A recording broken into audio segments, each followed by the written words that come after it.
So you just started your dream job and you want to make sure that you absolutely crush it. Well, what should you do? Well, stick around because in this video, we're going to lay out a roadmap for those critical first few months on the job.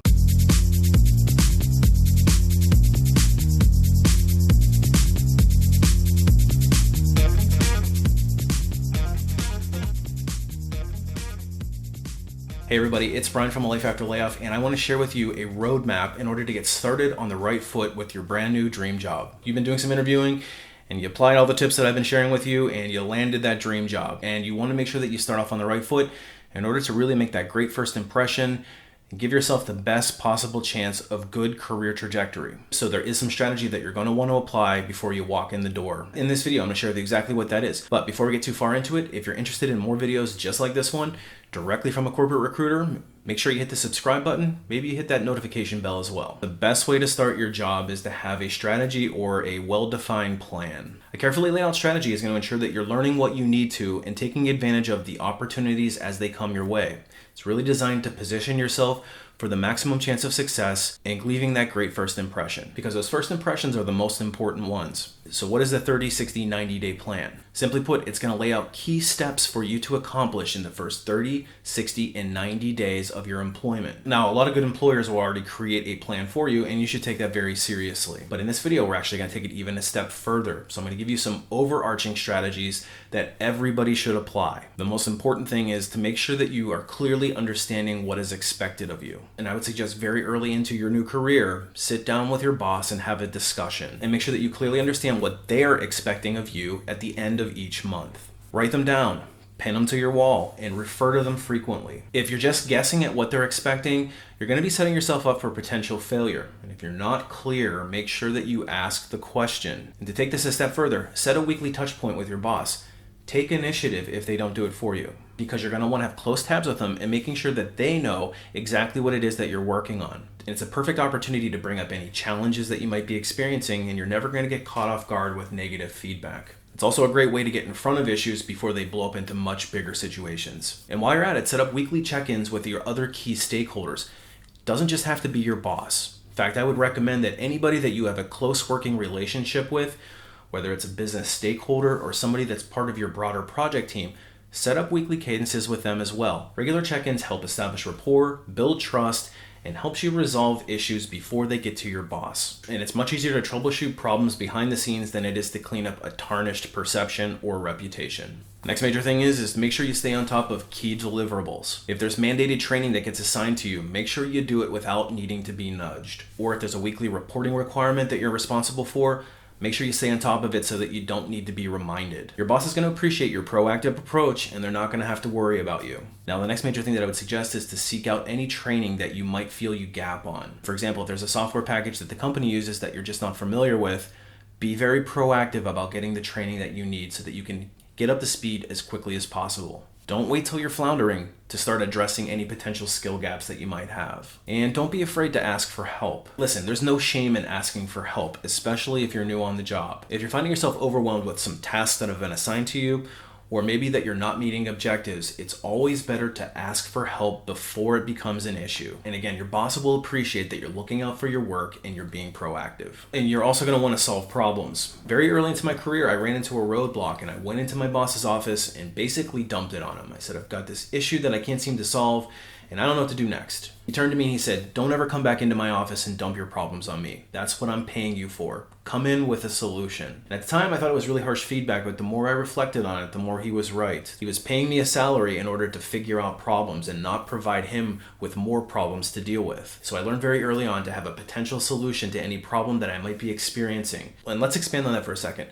Be careful not to vent, or at the very least, be careful who you vent to. Try to get into the habit of not complaining about your work, because even though you might think you have a sympathetic ear, you don't know what goes back to your boss. Try to take a positive mindset and solve those problems. And if you feel like you need to vent, again, make sure you have that solution in mind. And while you shouldn't vent at work, you should make sure that your boss is aware of any potential trouble brewing. And as a general rule of thumb, it's always best to deliver bad news to your boss first before it gets back to them in other ways. Because if they hear it from somebody else first, that other person is going to shape their opinion of the situation and of you. and it's going to be less likely that they're going to have your back. So we always want to try to be the first one to deliver the bad news and not let it get back to them through the grapevine. Now, this one goes without saying. It doesn't fit into any of the 30, 60, 90 days. It's kind of universal, is make your boss look good. Don't drop any balls on projects that they assign to you, and make sure you're hitting those deliverables, especially for cross-functional teams. And if you have commitments, make sure you live up to them. And if you're somebody that struggles with details, and let's face it, in a corporate setting,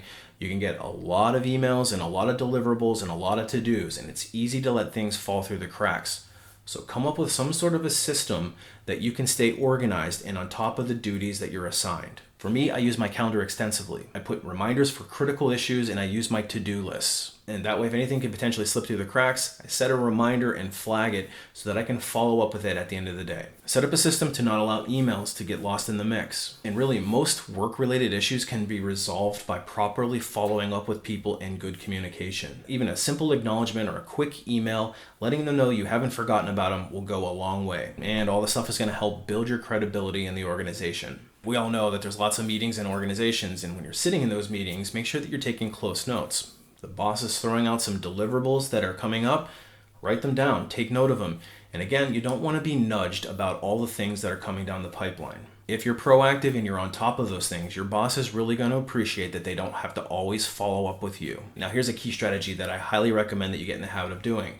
You're going to want to network with the right people in the organization. If there are people that seem like they're movers and shakers, and in particular key business partners that you're probably going to be working with, try to go out of your way to network with them. Maybe invite them out for lunch or set up a meet and greet meeting just to get to know them a little bit better. Because these relationships will be key to your future development in the organization. If you have a good reputation among a broader group of people, that feedback does make it back to your boss, and it's particularly helpful during performance appraisal time. The next major tip is also very controllable. It's to smile, be polite, and be approachable. Because people want to be around friendly people. If you're always grouchy, keeping to yourself, not being social in the workplace setting, it's going to reflect poorly on you. Remember, nobody wants to work with a grouch. And the final tip that I want to give you for your first 30, 60, and 90 days is to be assertive, but not overly assertive. Now, we all come from backgrounds where we want to feel valued and we want to feel like we need to give our opinion on things. But I would suggest that you wait to get your feet underneath you, understand the organization and some of the challenges that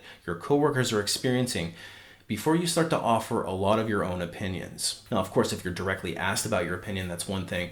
But be careful not to step on anybody's toes, especially being the new person. Remember, your first job is to learn and then try to understand their perspective.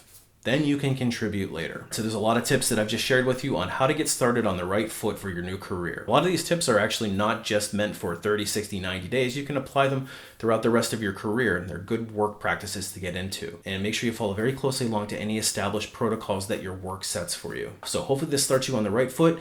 And who knows, maybe it'll land you that big promotion in the future. But if you find yourself needing that job to begin with, it's actually something that I specialize in. I've got a website called lifeafterlayoff.com. It's loaded with tips and tricks on how to land your dream job, all directly from an insider's perspective. And I've got my deepest and most intimate knowledge represented in the form of some training courses.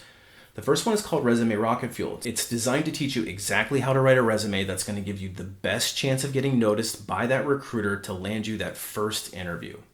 Once you land that first interview, it's up to you to sell yourself throughout the rest of the hiring process in order to land that dream offer. That's where the ultimate job seeker boot camp comes in.